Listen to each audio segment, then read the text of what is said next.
Good morning. This is Miss Adams reading Drums, Girls, and Dangerous Pie. We're doing chapter 4 called The Fat Cat Sat. Here is the entry I wrote in my English journal on October 8th. I remember when I was 8 and my mom was about to give birth to Jeffrey.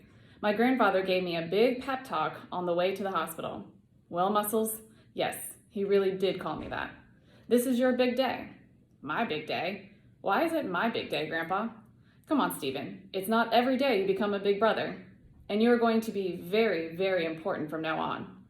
This was startling news to me. Very important? Why?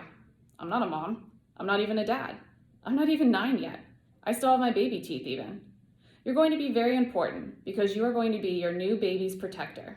Really? Yes, you are. Your baby isn't going to know all the things you know or be strong like you are or anything. You are going to be very important to this baby because you're not the mommy or the daddy. You're the big brother. And the baby is going to love you and need you so much. And for about 10 or 15 minutes there in the car, I felt great. I remember thinking, wow, a protector. Not everybody gets to be a protector. I'm going to be like Robin Hood. I might even get to wear a badge.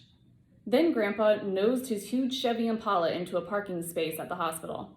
By the time we got upstairs to the maternity ward and I saw the balloons, the flowers everywhere, and my 3 other grandparents crowded around an incubator crying and smiling like they just won the Powerball lotto, I was having second thoughts about this whole protector gig. Still though, I have always protected Jeffrey. When he was 3 and fell on a stick in our driveway, I was the one who took him inside and got a Band-Aid in his boo-boo bunny. When his little best friend Alex tried to push him off the swing set last year, I got in trouble for pulling Alex down and screaming in his face until my mom dragged me away. Even when Jeffrey had a big asthma attack and had to be hospitalized overnight when he was 1, I stood right next to his bed and held his hand for what seemed like hours and hours until he fell asleep. Then in the middle of the night, when he woke up scared, I crawled into his bed with him and our parents found us that way in the morning.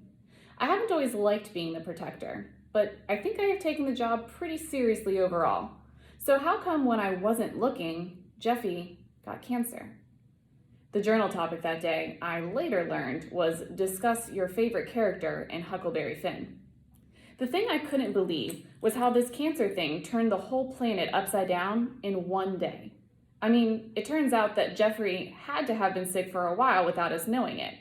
When my mom got him to the emergency room and the nurse took his temperature, it was a little over 100. The nurse asked him how he felt, and he told her that he knew he had a fever and that his parts had been hurting for a long time. Meanwhile, his nose just kept bleeding and bleeding. The regular ER doctor must have thought this looked a bit unusual, so he called in a pediatrician. My mom told us that night that she couldn't believe what the pediatrician told Jeffrey to do next. Please walk over to the desk there and get me a tissue. My mom was thinking, my child is bleeding profusely and you want him to get you a tissue? But Jeffrey got right up and started walking towards the main desk of the ER. My mom said she suddenly noticed that Jeffrey was limping. As she told us this, after Jeffrey was already upstairs in bed, she started to weep. How did I not notice this? Why did I need a doctor to show me? How long has he been limping? How long has my baby been limping around with a fever while I was too busy grading papers and making dinner to even look at my Jeffy?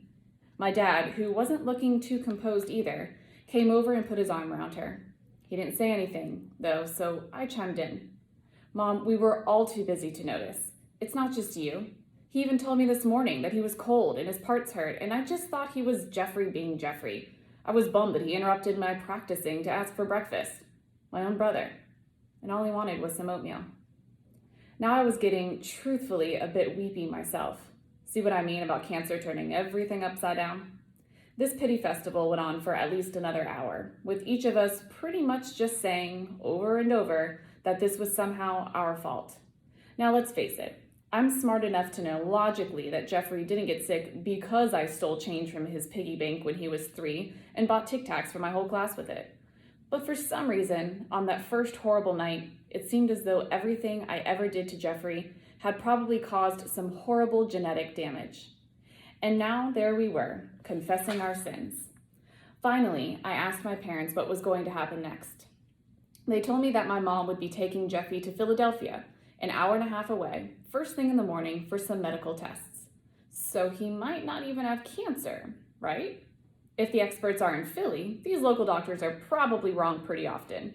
And then tomorrow night, you'll come back, right? And you'll tell us it was all a mistake. My dad chimed in. Anything's possible, son. But my mom wasn't in a mood for optimism. We won't be coming back tomorrow night, Stephen. What do you mean you won't be coming back tomorrow night?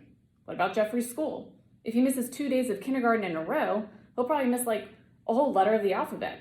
And what if it's a vowel?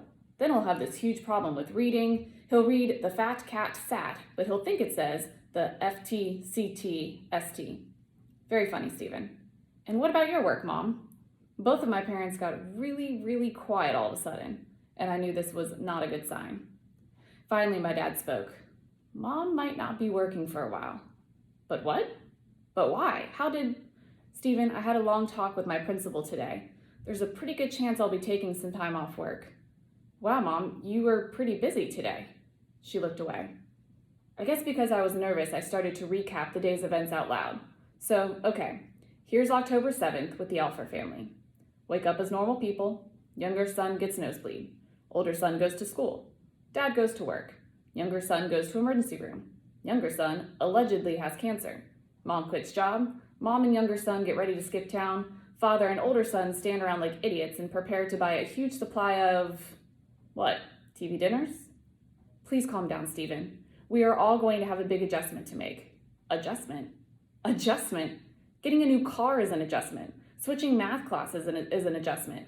Finding out your brother has leukemia, supposedly, and that your mom is now unemployed and that they're running off to a city in the morning, leaving you and your father to starve to death alone, is not an adjustment. Stephen, this isn't about you.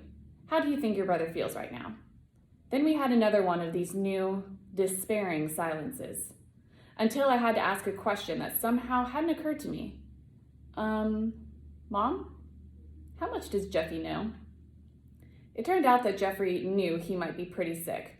Tried cauterizing a kid's gushing nose with a heat gun without him figuring out that something is up, but didn't understand too much about the details.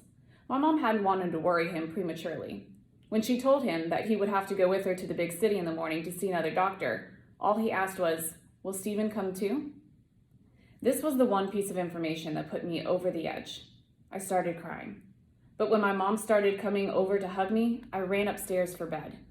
If I had known that this would basically be the last time I'd have both parents paying attention to me at once, I probably would have taken the hug. I could hear my parents talking for a long, long time before I fell asleep, but nobody came up to check on me. Jeffy groaned in his sleep once or twice in the next room, but never woke up. I was alone. I counted the little glowing stars on my ceiling, revisited my argument with Annette, played drum beats on a huge imaginary drum set in my head, and then realized one last thing I hadn't thought about since I'd walked in the door after school. And I muttered to myself in the darkness, "Guess what, Mom? I'm going to be the star of my spring concert." All right, feel free to rewatch this chapter and think about the following questions. We look forward to finding your answers in the comments. Number 1, how do Stephen and his parents initially cope with Jeffrey's diagnosis? What feelings do they all struggle with? Why might they struggle with that? Support that with evidence from the text. Number 2, characterize Stephen's mother. What kind of person is she? How do you know? And support that with evidence from the text. Thank you.